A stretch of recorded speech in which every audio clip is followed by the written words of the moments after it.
விரும்பல. சொல்றா. டேய் குதிச்சறாடா. நான் குதிப்பேன். நான் ஒரு ஃபெயிலியர். யாருக்கும் நான் தேவையில்லை. டேய் முதல்ல நீ சொல்றது எல்லாத்தையும் ஒத்துக்கிறேன். நீயும் ஃபெயிலியர், நம்ம எல்லாருமே ஃபெயிலியர். டேய் இறங்குடா. டேய் நாங்கலாம் உன் கூட இருக்கோம்டா, வாடா. ஆனா நீங்க எல்லாரும் நாங்க விட்டு போயிட்டீங்கல்ல. சரி அப்படின்னா நீங்க மேல வாங்க, ஒண்ணா சேர்ந்து சாகலாம். டேய் குருமுட்டா, நீ மட்டும் மேல இருந்து கீழே விழுந்து செத்தன வை. போலீஸ் அப்புறம் எங்களை தான் விசாரிக்கும். உன் அப்ப ராதாகிருஷ்ணன் இருக்காரு, அவர் ஊரெல்லாம் நாங்கெல்லாம் சேர்ந்து அவனை கொன்னோன்னு.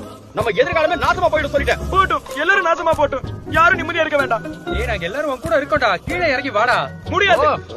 டேய் நீ ஒருவேளை கீழே விழுந்து சாகலன்னு வையே, பாதி உயிரோட எடுத்துட்டு போய் ஹாஸ்பிடல்ல சேர்த்து உன் முடியில இருந்து கால் வரைக்கும் ஸ்கேனிங், எக்ஸ்ரே, அப்புறம் சர்ஜரி எல்லாத்தையும் சேர்த்து 1.5 இல்ல 10 லட்சம் ரூபாய் போயிரும்டா. ஒருவேளை நீ பொழைக்காம கோமா ஸ்டேஜ்க்கு ஏதாவது போயிட்டா அதுக்கப்புறம் உன் வீட்டு ஆளுங்க எல்லாம் படாத பாடுபடுவாங்கடா. அதிர்ஷ்டவசமா நீ செத்துட்ட. ஆம்புலன்ஸ், பந்தல், சாரி, ஈமத்தடங்குல இருந்து உன்னோட 16வது நாளுக்கு சாப்பிட வரவங்களோட எக்ஸ்பென்சஸ் வரைக்கும் எல்லாத்துக்கும் மொத்தமா செலவு செஞ்சு உன் குடும்பமே அழிச்சிடும். இறங்கி வாடா. வா.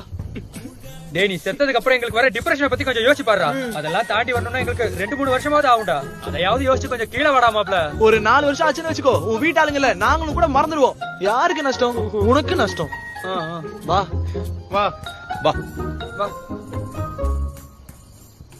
அப்ப 3 வருஷம் தான் டிப்ரெஷன்ல இருப்பீங்களா நான் போனதுக்கு அப்புறம்? அவ்வளவுதான் இல்ல. அசி இறங்கி வாடா பைத்தியக்காரா. மச்சான் இவ்ளோ சொல்லி உனக்கு புரியலனா நீ குதிச்சுக்கோ. குதிடா. நான் குதிச்சிருவேன். குதி. நான் குதிச்சிருவேன். குதி குதி. ஏய், போகாதீங்கடா. நானும் வரேன். குதிக்கல. நண்பன் வேண்டும்.